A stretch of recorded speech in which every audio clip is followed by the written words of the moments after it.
I'm Chelsea. I'm a licensed and internationally certified cybersecurity expert, and today for National Bullying Prevention Day, Unity Day, I am jumping on here to help provide parents with 5 simple things that we can do to stop cyberbullying. And I'm talking specifically about cyberbullying today because number 1, I'm a tech nerd, and number 2, I feel like it's something that no one else is talking about when it comes to bullying. It's just something that our kids are supposed to and expected to, quote, block people. And in my profession and experience, I have found that blocking the bully is the least effective piece of advice parents can give. So without further ado, the first thing that I think parents can do to really make sure that their kids are protected and safe is to teach them how to be an upstander and really teach them the difference between what being mean is and actually what cyberbullying is and where that line is, that cyberbullying crosses into legal lines. There's a lot of cyberbullying activities that cross that line, and most kids actually don't know it, and most kids don't know how to report it because they're scared when they see it of becoming the next victim.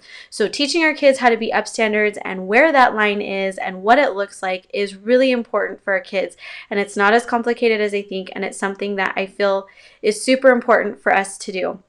The second tip that I have to be able to teach our kids about protecting themselves online with bullying is to start implementing policies in schools. Most of the schools in the United States do not actually have cyberbullying policies in place. They don't know what to do other than if it crosses a legal line to suggest that you go to the law enforcement. They don't know how to stop it or what to do. And a lot of times they won't get involved because they're just like, we don't know what it is. So talking to schools about monitoring their social media accounts and letting parents know, hey, your child is entering cyberbullying territory, and if any of these things happen, they could actually have legal charges on them. Please make sure that you address it. Those are kinds of things that schools can do and should do to help our students and our kids protect them. And it's something that parents have to be aware of, especially with all the technology in school. Also letting our parents and kids know what they can do to make sure that those things are flagged. There's a lot of things that they can do. The third thing that parents can do to really help in protecting their kids from cyberbullying is to help what we call deepfake laws. I'm super excited. California has issued data laws that are all about privacy, but the state of Illinois, as of this week, has come out with some actual laws to protect specifically against what is called deepfake or things like revenge porn, which for a lot of our kids is their cyberbullying tactics that they use. So implementing those kinds of laws in our legislature and really affecting how we can respond and defining those lines for our kids is super, super important because that allows us to have the legal backing to say, hey, look, this is what we can do now. This is what we can go after. I've got, if you're a part of our newsletter, one of the things that's going out today is I interviewed finally Juliana Neubauer. She's a cybersecurity lawyer, and she actually talked a lot about child privacy laws and where cyberbullying crosses and some of the things that parents can do to protect their kids from things like revenge porn and the acts that you have as far as be able to protect your kids from those things. And the fourth thing that we can do, which is my area of expertise that I think is super important, is educating you guys on how to properly secure your stuff.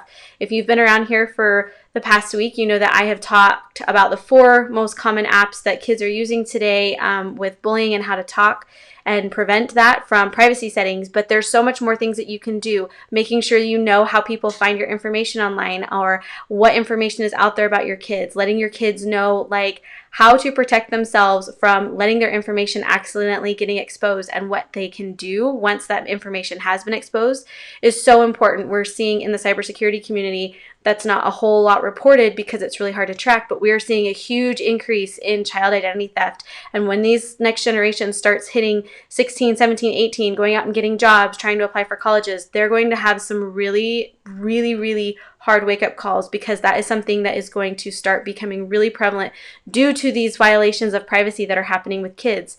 And you're seeing it so much more. So teaching our kids how to do that. If you want to be one of the founding members of the course that I'm putting together, please sign up for our email newsletter. I'm going to be teaching skills beyond how to protect your privacy on social media in my group, and I'm going to offer it at a very, very, very, very cheap discount. Most of my colleagues are like, you're insane. That's all right.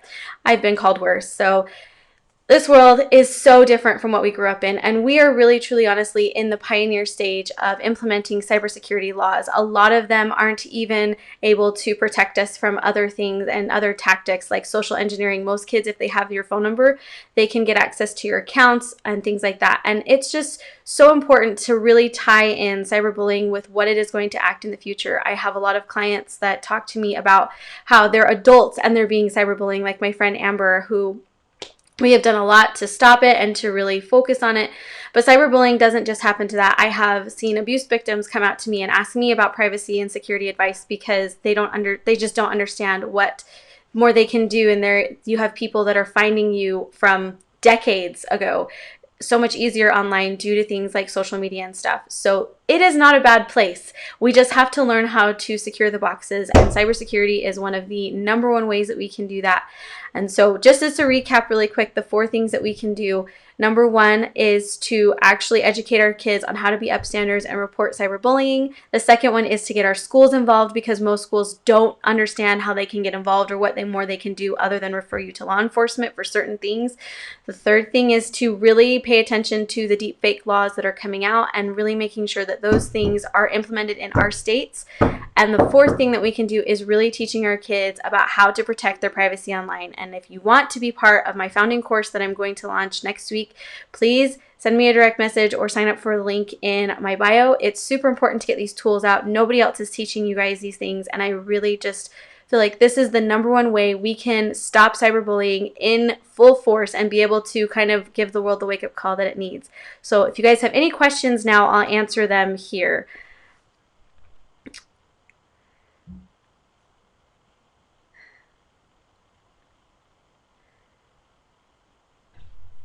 So one of the questions was, with cyberbullying crosses the laws, what kinds of things that we can do? So depending on, now I'm not a lawyer, but depending on what happens with cyberbullying, it really depends on which laws you can do. Because, for example, if you were photoshopped into a picture, I've seen this case where a child held up a picture, was photoshopped, it became a meme, it was really hard and harsh. That is actually a violation of copyright laws because you took the picture, you own the picture. And so as far as I understand, that's how it goes. Again, if you want more legal advice, I'm going to direct you to Juliana Neubauer. She's a cyber lawyer. She kind of really deals with stuff like that, and especially in protecting families and things like that. So, but that is just an example of, you see it as cyberbullying. It's not cyberbullying. It really is something totally different. And there's like 5 different laws that you can do. So we have another question coming up of how do you track cyberbullies?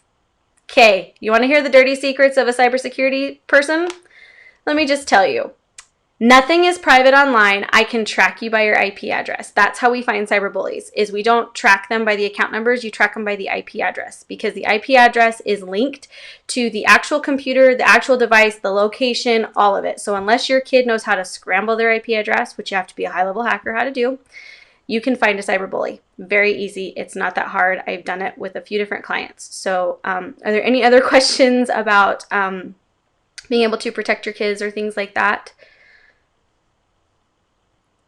Oh, when does law enforcement get involved? Law enforcement will only get involved in cases of things like revenge porn or stuff like that, because it's being able to stop what happens with child pornography. That's why they can get involved with those kinds of things. So law enforcement really only gets involved in that case, or if it's considered harassment and like your life is on threat. Everything else you'll have to go to a private attorney to do.